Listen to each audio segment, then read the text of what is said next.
ভাবছো হঠাৎ দেখাচ্ছি আলু ভাজছি? না, আলু ভাজছি না। বেঁচে যাওয়া ভাত ছিল কিছুটা, তো রাতের বেলা কি খাবো ভাবলাম, ভাতটা নিশ্চয়ই নষ্ট করব না আর মিশালও দেবো না। সো ভাবলাম এই ভাতটা নিয়ে একটু কিছু করা যাক। তো তেল দিলাম, তেলের মধ্যে আলুটা কুচিয়ে কেটে দিয়ে দিয়েছি। তো দেখতে থাকো এরপরে আমি কি করছি। এবার পরিমাণ মতন এতে নুন দিয়ে দিলাম।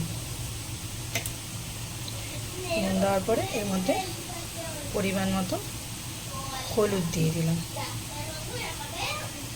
দিয়ে এটা একটু নাড়াচাড়া দিয়ে দিচ্ছি। আগুনটা একদম আস্তে করে দেবেন, একদম আস্তে, এরকম আস্তে করে দেবে আগুনটা। এটাকে একদম লো করে দিয়েছি, দিয়ে একটা প্লেট দিয়ে ঢাকা দিয়ে দিলাম। কিছুক্ষণ থাকবে, 2-3 মিনিট রেখে দিই ঢাকা দিয়ে। নাড়াচাড়া দিয়ে দিচ্ছি একটু ভালোভাবে। এর সাথে পেঁয়াজটাকে, লঙ্কাটাকে আলুটার সাথে একটু ভেজে নেব। এবার ফের আবার এইটাকে একটু ঢাকা দিয়ে রাখবো, ফের আবার 2-3 মিনিটের জন্য। তো চলো দেখতে থাকো। পেঁয়াজটা লঙ্কাটা অনেকটাই ভাজা হয়ে গেছে।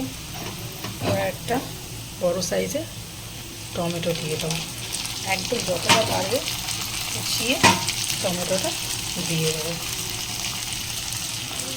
দেওয়ার পরে চেষ্টা করবো যেন টমেটোগুলো না গলে যায়, সিদ্ধ হয় বাট গলবে না।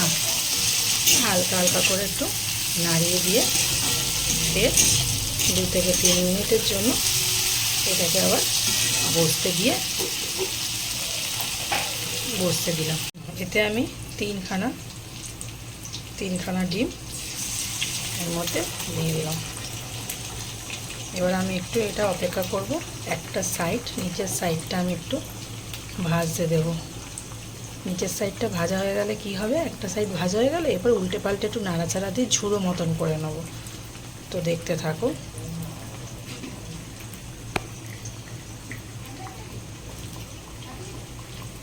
যে কোনো জিনিস ওয়েস্ট করার থেকে কিছু করে রাখা উচিত। তো নিশ্চয়ই ভাতটা আমরা নষ্ট করব না, কেন অনেক লোকে অনেক কষ্ট করে দুটো পেট চালায়, তো আমরাও চালাই, সুতরাং আমি নষ্ট করব না। এবার এটাকে আমি ঝিরিয়ে দেবো। দেখো নাড়াচাড়া দিচ্ছি, এরকমভাবে নাড়াচাড়া দিতে থাকবো যতক্ষণ না ঝুড়ো হবে। তো আমাদের ডিমের ঝুড়োটা হয়ে গেল। এবার এটাকে আলুটাকে এর মধ্যে আস্তে আস্তে করে, ওভার কড়াই পড়িস না, এইভাবে আস্তে আস্তে করে নাড়িয়ে দেবো। এখনই দেখে আমার লোভ লাগছে, গরিবের খাওয়া। এই বেশ ভালো আছে গো, ডাল খাই, ভাত খাই, নুন খাই, আনন্দে আছি। এটাই কজন পারে থাকতে বলো তো। দেখো এর মধ্যে এবার ভাতটা দিয়ে দিয়েছি, দিয়ে একটু বেশ করে একটু নাড়াচাড়া দিয়ে দেবো। নাড়াচাড়া দেওয়ার আগে বলতে ভুলে গেলাম, এর মধ্যে একটু নুন দিতে হবে আগে, মিক্সড করার আগে একটু এর মধ্যে নুন দিয়ে দিতে হবে।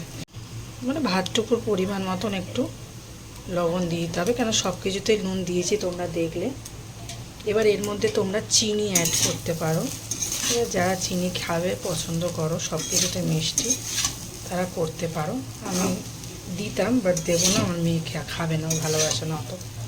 তো এটাকে ভালোভাবে মিক্সড করে নিই। তারপর দেখো এবার এর মধ্যে দিয়ে দেবো একটু ব্ল্যাক পেপার, মানে গোলমরিচের গুঁড়ো, সবাই জানো। একটু এটা দিয়ে দিলে কি স্বাদটা একটু ঝাল ঝাল লাগবে। কাঁচা লঙ্কা দিয়েছি, তবু এটা একটু দিলাম। দিয়ে এটাকে একটু 3-4 মিনিটের মতন একটু আস্তে ফ্লেমে দিয়ে রাখবো, দিয়ে একটু ভাজতে থাকবো। দেখো অনেকটাই ভাজা হয়ে গেছে, তো দেখতে এখনই বেশ ইয়াম্মি লাগছে।